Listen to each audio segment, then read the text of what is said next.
Assalamualaikum warahmatullahi wabarakatuh. Berjumpa lagi dengan kami, channelnya Abang Sabir Official. Dan jangan lupa subscribe dan like, juga share, dan juga tekan loncengnya agar kami lebih semangat membuat konten-konten tentang sejarah dan budaya.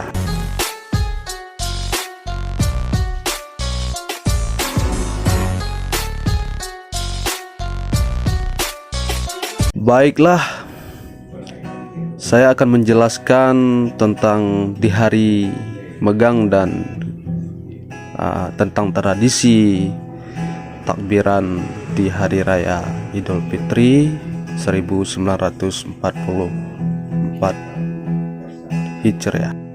Di hari Megang, jika di daerah lain takbiran fokus pada kemeriahan, di Aceh pada umumnya ada tradisi yang disebut Megang, disebut mana warga membagikan masakan daging untuk orang yang kurang mampu saat malam takbiran. Hal ini bertujuan untuk menjaga keharmonisan hubungan antara saudara, baik kerabat dan warga setempat.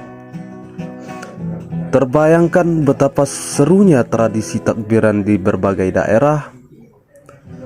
Pada umumnya di Aceh, tahun ini memeriahkan bersama untuk melaksanakan takbiran bersama, baik di masjid, musala, demi menjaga kesehatan satu sama lain bersama-sama.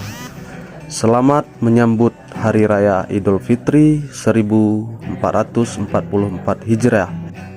Tradisi ini adalah sudah kebiasaan yang dilaksanakan pada nenek moyang kita terdahulu.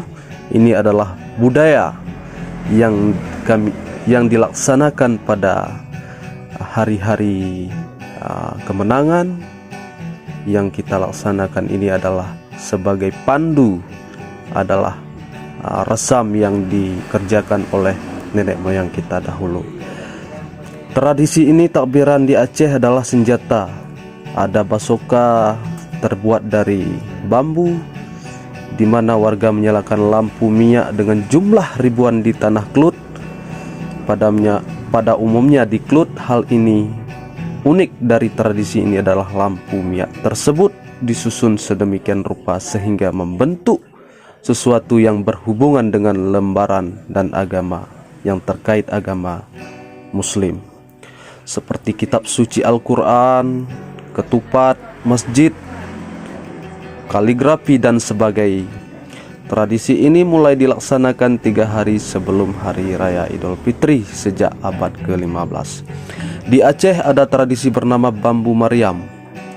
Juga ada tradisi jalan-jalan kaki menyalakan lampu minyak. Adalah terbuat dari bambu, ada dipakai melalui minyak tanah atau melalui karbit untuk meletuskan sebuah alat tersebut. Tradisi ini dilaksanakan dengan mendampingi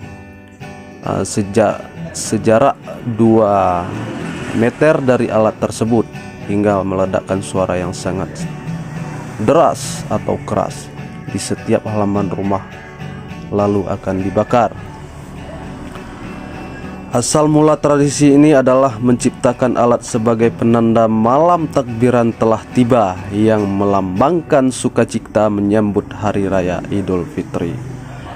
Dan juga biasanya suara bunyi alat musik atau teriakan warga nyaring akan meriahkan perayaan takbiran.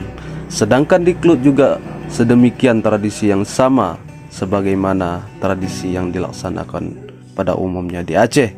Warga menggunakan meriam dengan bunyi ledakan yang keras untuk memeriahkan takbiran tersebut. Meriam, konon katanya suara meriam dapat mengusir roh jahat yang mengganggu saat hari kemenangan tiba. Sekian dan terima kasih. Inilah penjelasan tentang kebudayaan tradisi di malam takbiran. Semoga bermanfaat. Inilah yang kita harus memeriahkan akan kedepannya untuk kita melaksanakan adat atau budaya dan resam yang dilaksanakan nenek moyang kita dahulu, supaya kita meneruskan pada generasi-generasi kita. Sekian dan terima kasih. Wassalamualaikum warahmatullahi wabarakatuh.